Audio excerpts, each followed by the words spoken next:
Hello students, this is Abhishek here और स्वागत है आपका हमारे चैनल स्टडी क्लास पे।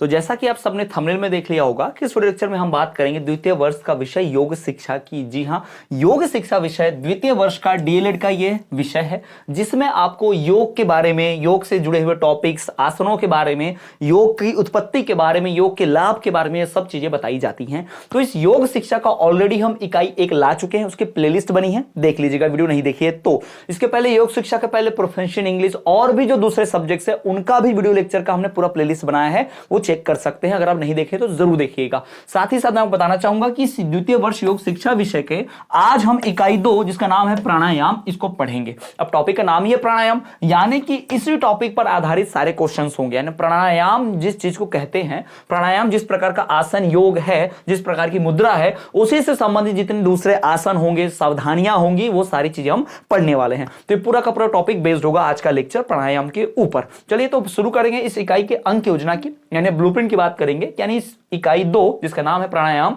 से कौन कौन से क्वेश्चंस आते हैं। तो बात करें इस इकाई 2 के ब्लूप्रिंट की, तो भाई इस इकाई 2 प्राणायाम पर कुल अंक जो आवंटित है वही हुआ 8।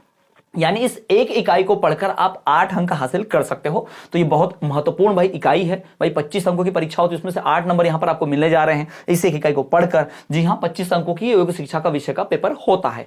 बात करें इस इकाई का, तो भाई इस इकाई से 1 अंक का प्रश्न आता है। यानी हम जिसे एमसीक्यू बेस्ड या फिर मल्टीपल चॉइस क्वेश्चन या ऑब्जेक्टिव अवस्थित प्रश्न बोले तो 1 अंक का 1 प्रश्न 1 मार्क्स, फिर 3 अंक का यानी कि लघु उत्तरीय प्रश्न 1 क्वेश्चन आता है 3 मार्क्स, और फिर 4 अंक का भी एक ही प्रश्न आता है 4 मार्क्स। 4 3 7 7 1 8। तो ये हो गया इसकी इकाई योजना ब्लूप्रिंट। यानी कि 4 नंबर का 1 क्वेश्चन आएगा इस इकाई से, 3 नंबर का 1 क्वेश्चन आएगा इस इकाई से, और 1 नंबर का 1 क्वेश्चन आएगा इस इकाई से। तो ये हो गया इकाई 2 प्राणायाम योग शिक्षा विषय का। तो चलिए बिना किसी देरी के इसके महत्वपूर्ण प्रीवियस ईयर क्वेश्चन को समझते हैं। लेकिन उससे पहले बता दूं कि एमपीडीएलएड का पूरा संपूर्ण कोर्स, एमपीडीएलएड बीएसटीसी द्वितीय वर्ष का पूरा संपूर्ण कोर्स जो है वो हमने अपने चैनल पर लॉन्च किया है। पूरा कोर्स आपको मिलेगा इस वीडियो के डिस्क्रिप्शन में, ऐप की लिंक है, ऐप डाउनलोड करके कोर्स परचेस कर सकते हैं। इस कोर्स में आपको मिलेगा क्या, notes, recorded classes, question answers, साथ ही साथ प्रीवियस ईयर क्वेश्चन पेपर्स, उन क्वेश्चंस के सॉल्यूशंस, ये सब कुछ आपको मिलेगा मात्र एक कोर्स में। मजे की बात यह है कि इस कोर्स में अभी सीमित समय के लिए 30% का ऑफ चल रहा है, यानी 30% की छूट है भाई। यानी कि जल्द से जल्द कोर्स परचेस करके 30% छूट का लाभ उठाएं। किसी भी कूपन कोड की जरूरत नहीं पड़ेगी, डायरेक्टली कोर्स परचेस कर लेंगे। ठीक है, तो स्टूडेंट्स कोर्स परचेस करने के लिए वीडियो के डिस्क्रिप्शन में ऐप की लिंक है, ऐप डाउनलोड कर लेना प्ले स्टोर से और वहां से आप कोर्स परचेस कर सकते हो। चलिए आगे बढ़ेंगे, बात करेंगे इसके सबसे महत्वपूर्ण इंपॉर्टेंट क्वेश्चन की। जैसे कि इकाई का नाम ही क्या है, प्राणायाम। तो सवाल भी किस पे आएंगे, प्राणायाम। तो पहला है प्राणायाम से आप क्या समझते हैं, प्राणायाम का इंट्रोडक्शन, परिभाषा परिभाषित कीजिए। प्राणायाम से आपका क्या आशय है, प्राणायाम को आप क्या समझते हैं, प्राणायाम होता क्या है। भाई देखो, प्राणायाम बना किससे, प्राण धन आयाम, इन 2 शब्दों को मिलाकर बना है। यानी प्राणों का आना जाना, वायु सांस का आना जाना, यही प्राणायाम है। इसको सरल भाषा में जो मैंने समझाया, आम भाषा में जिसको लोग जानते होंगे, नहीं भी जानते हो ध्यान रखिएगा कि प्राणों का आना जाना यानी सांसों का आना जाना वही प्राणायाम में रहता है, उसी की बात होती है बार बार। ठीक है, पर प्राणायाम का अर्थ है प्राण का आयाम। दूसरा बात कि भाई आयाम का सामान्य अर्थ है वश में करना, अर्थात कंट्रोल करना। यानी हम अपने सांस को कैसे लेते हैं, सांस को कैसे छोड़ते हैं, यानी सांसों का आना जाना अपने वश में रखो, है ना। तो इसे ही कहते हैं प्राणायाम। कुछ लोग तो ऐसे भी हैं जो योग करने के माध्यम से प्राणायाम को इतना कंट्रोल में कर लेते हैं कि वो अपनी सांस बहुत देर तक रोक सकते हैं। 5 मिनट 6 मिनट तक भी वर्ल्ड रिकॉर्ड बना चुके हैं लोग सांस रोकने का। तो ये जो रिकॉर्ड बना है, ये जो सांसों के ऊपर कंट्रोल है, ये कैसे आया, प्राणायाम का अभ्यास करके, योग का अभ्यास करके। ठीक है, तो वही बताया गया है। प्राणायाम का अर्थ होता है प्राण का आयाम, और आयाम का अर्थ है श्वास को कंट्रोल में रखना, यानी कि श्वास को वश में करना, है ना, सांस को वश में कर लेना। और बात करते भाई श्वास का आयाम उसके खींचने या विस्तृत करने से होता है। यानी सांस का आयाम क्या है, मतलब प्राण का आयाम क्या है, इसका मतलब आप सांस को कितने देर तक खींच के रख सकते हैं और कितने आराम से कितने देर तक उसको आप ऐसे, अब कितने देर तक मतलब क्या, जितना सांस लेंगे उतना ही छोड़ेंगे। ठीक है, तो यही सांस को रोके रखना, सांस कब लेना, कितने समय तक रोकना, किस मात्रा में सांस छोड़ना, किस मात्रा में लेना, ये सारी चीजें, तेजी से सांस भरना, धीरे से छोड़ना या धीरे से भरना, तेजी से छोड़ना, ये सारी चीजें जो है इसी प्राणायाम में आती हैं, इसी का भाग है।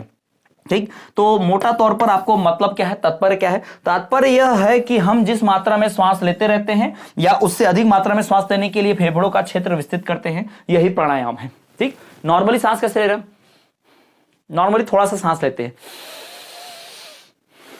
लेकिन उस नॉर्मल कंडीशन से ज्यादा सांस लेना और सांस से छोड़ना, यही क्या है? प्राणायाम है। यही प्राणायाम का अर्थ है। यानी कि जैसे आम आदमी सांस लेता है आम अवस्था में, वैसे सांस न लेना, थोड़ा अलग तरीके से, उससे ज्यादा सांस लेना, ठीक है, या फेफड़ों को उससे ज्यादा फैलाना, विस्तृत करना, यही क्या है? यही प्राणायाम है। ठीक, क्लियर है? अब प्राणायाम का अर्थ तो आपको समझ में आएगा, प्राणायाम का मतलब क्या होता है, प्राणायाम का अर्थ क्या है, ये आपको क्लियर हो गया होगा। तो बढ़े अपने अगले क्वेश्चन की तरफ। तो अगला क्वेश्चन जो है भाई, ये बहुत बहुत पीवाईक्यू, मतलब वेरी वेरी इंपॉर्टेंट, समझ लो, बहुत बार पूछा भाई, बहुत बार, कितने ही बार ये पूछा हुआ है। ठीक है, तो प्राणायाम के 2 लाभ बतलाइए। अब ऐसा सवाल दिया है, प्राणायाम के 2 लाभ बतलाओ, 2 लाभ लिखो, तो मुंह उठा के सीधा उत्तर मत लिख लेना। मैं तो हमेशा बताता हूं भाई, हमेशा अपने वीडियो में पढ़ाते हुए यही बोलता हूं कि प्राणायाम के कोई 2 लाभ है, कुछ भी ऐसा क्वेश्चन पूछे तो सीधा उत्तर मत लिखो, पहले थ्योरी बनाओ, यानी 1.5-2 लाइन की जानकारी दो। जैसे कि यहां लिखा है प्राणायाम के कोई 2 लाभ लिखिए, तो हम क्या लिखेंगे? प्राणायाम जो है अति आवश्यक योग का अभिन्न अंग है, प्राणायाम के अनेक लाभ होते हैं, प्राणायाम के 2 लाभ, अनेक लाभों में से 2 लाभ निम्नलिखित दिए जा रहे हैं, है ना, ऐसा कुछ, प्राणायाम के लाभ निम्नलिखित दिए गए हैं, ऐसा कुछ भी थ्योरी बनाइए भाई। ठीक है, 1.5-2 लाइन की थ्योरी लिखिए, उसके बाद पॉइंट लिखिए, लाभ नंबर 1, लाभ नंबर 2, है ना। तो नंबर 1 यहां पर क्या है? प्राणायाम के अभ्यास से प्राण के संतुलन से प्राण ऊर्जा की मात्रा शरीर में बढ़ जाती है।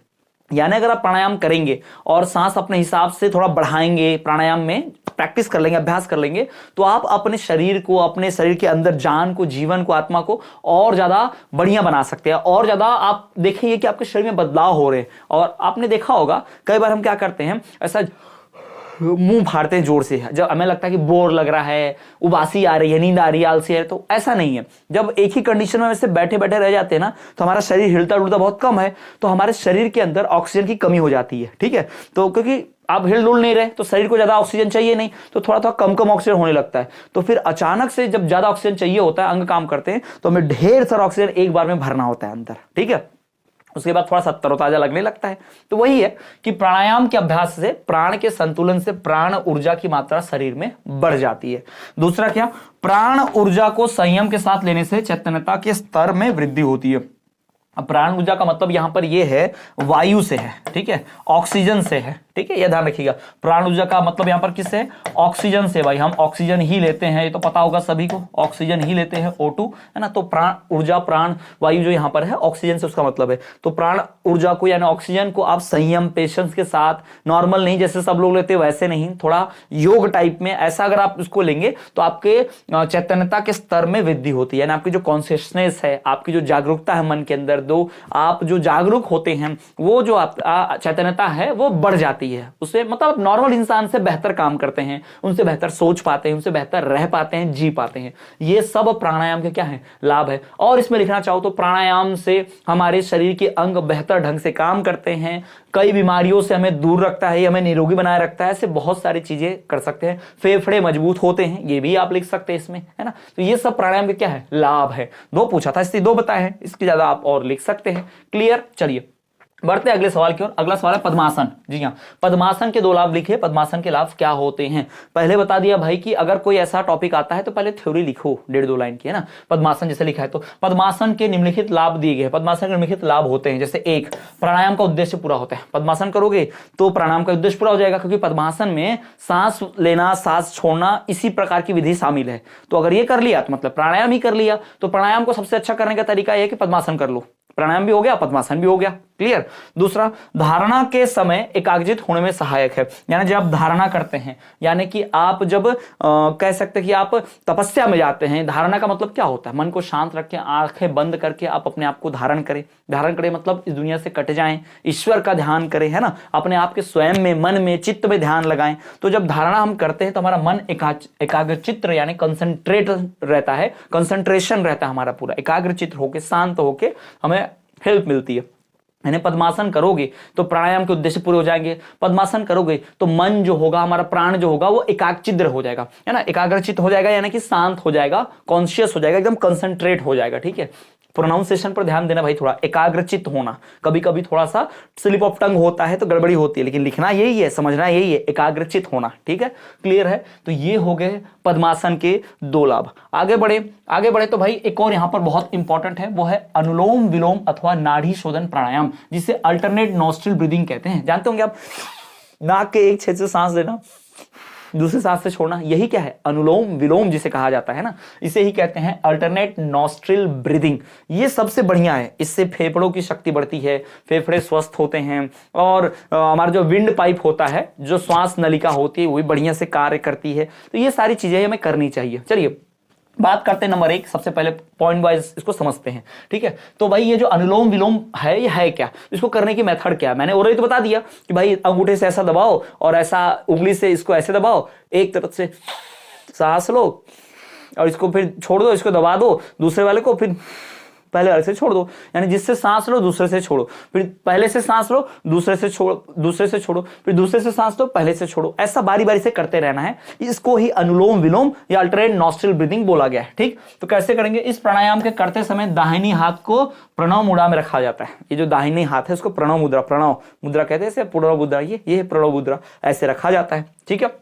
फिर इसको क्या कहते हैं, इसके लिए नाक के दाहिने नथनों को दाहिने हाथ के अंगूठे से दबा ले, यानी दाहिना है तो दाहिने से दबा ले, ठीक है। और क्या बोला है, फिर पहली 2 उंगलियों को पूरा मोड़ ले, पहली 2 उंगलियों को पूरा मोड़ ले, ऐसा पहली 2 उंगलियों को ऐसा पूरा मोड़ लो, है ना, ये जो पहली 2 उंगलियां है, ये पहली 2 उंगलियां यार, इसको ऐसा मोड़ लो, है ना, ऐसा मोड़ लेना। अब इतना जोर से मत मोड़ना कि नाक का पूरा मलाई बाहर आ जाए, ध्यान से। फिर पहली 2 उंगलियों को पूरा मोड़ ले और अंतिम 2 उंगलियों को जो है सीधा करके नाक के बाएं नसरे पर रख ले, ठीक, ऐसा कर लो। और पहली 2 को ऐसा मोड़ लो और इसको ऐसा रखो और इसको ऐसा कर दो, ऐसा, ठीक है। ध्यान रखें, रामदेव बाबा तो सुबह सुबह सिखाते हैं योग यार, चैनल पर देखा होगा आपने, ठीक। तो वही करना है। फिर सीधी करके नाक के बाएं नसने पर रख ले।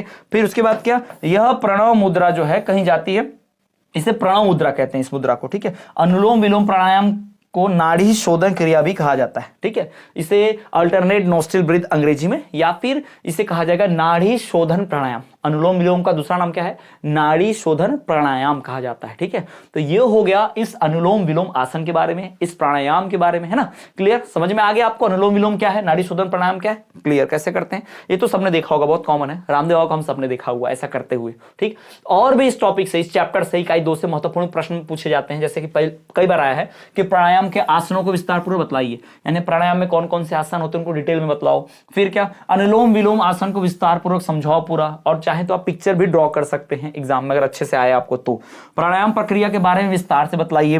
फिर पद्मासन, लोटस पोज की प्रक्रिया बतलाइए, वज्रासन, ताड़ासन, चक्रासन, ये बहुत सारे आसन हैं जो आपको परीक्षा में कई बार पूछे जाते हैं, पीवाईक्यू से। ये सब क्वेश्चन परीक्षा में बहुत बार आ चुके हैं, जी हाँ, ये सारे के सारे बहुत महत्वपूर्ण हैं और कितनी बार परीक्षाओं में पूछे हैं। इन सब क्वेश्चंस के डिटेल में उत्तर आपको चाहिए तो इस वीडियो के डिस्क्रिप्शन में हमारे ऐप की लिंक है, ऐप डाउनलोड करके कोर्स जरूर परचेस करें। कोर्स में आपको बहुत सारी चीजें मिलने वाली हैं, उसमें आपको notes, recorded classes, question answers, previous year question papers, उन पेपर्स के सॉल्यूशन, साथ ही साथ आपको अभी कोर्स परचेस करने में मिलेगा 30% का ऑफ, और ये सिर्फ लिमिटेड टाइम के लिए, सीमित समय के लिए है, क्योंकि कोर्स आप लेट परचेस करोगे लेट पढ़ने मिलेगा, आज परचेस कर लोगे तो भी आप एक साल तक पूरी वैलिडिटी रहेगी, यानी पूरे संपूर्ण कोर्स में 1 ईयर की वैलिडिटी होती है, तो बढ़िया से आप पढ़ाई कर पाएंगे। तो कोर्स जरूर परचेस करें।